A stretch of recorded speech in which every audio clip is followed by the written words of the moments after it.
അവിടെ കണ്ട എല്ലാ ആഡംബര കണ്ടു വന്നിട്ട് നിന്റെ മാപ്പിളക്ക് നീ കിറുക്കള കൊടുക്കടേ, നിന്റെ മാപ്പിളയുടെ നീ ബുദ്ധിമുട്ടാക്കിടതി, അത് ഒരിക്കലും അല്ലാഹ് തൃപ്തിപ്പെടൂല. അല്ലാഹു ഞങ്ങളെ പെണ്ണുങ്ങളെല്ലാം സാലിഹീങ്ങളെ കൂട്ടത്തിൽ പെടുത്തി തരട്ടെ. അതിലൊരു കേന്ദ്രല്ലേ ഞങ്ങളെ ബംഗ്ലവുഡ.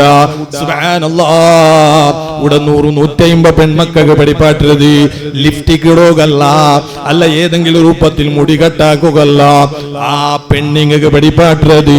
ഞങ്ങളെ ബീബി ആയിഷ റളിയല്ലാഹു അൻഹാ, ബീബി ഫാത്തിമ റളിയല്ലാഹു അൻഹാ, റബിയത്തുൽ അദബിയ മഹദി അവർകള് എങ്ങനെ ജീവിച്ചിറാറ്, ഏത് രൂപത്തിലായിട്ട് കീടി, ആ പാരമ്പര്യല്ലേ ഇവിടെ പഠിപ്പാടി കൊടുക്കണത്. അല്ലാഹു ഞങ്ങളെ ദീനീ സ്ഥാപനങ്ങളെല്ലാം നല്ല ഉയർച്ചയിലേക്ക് അല്ലാഹു നിലനിർത്തി തരട്ടെ.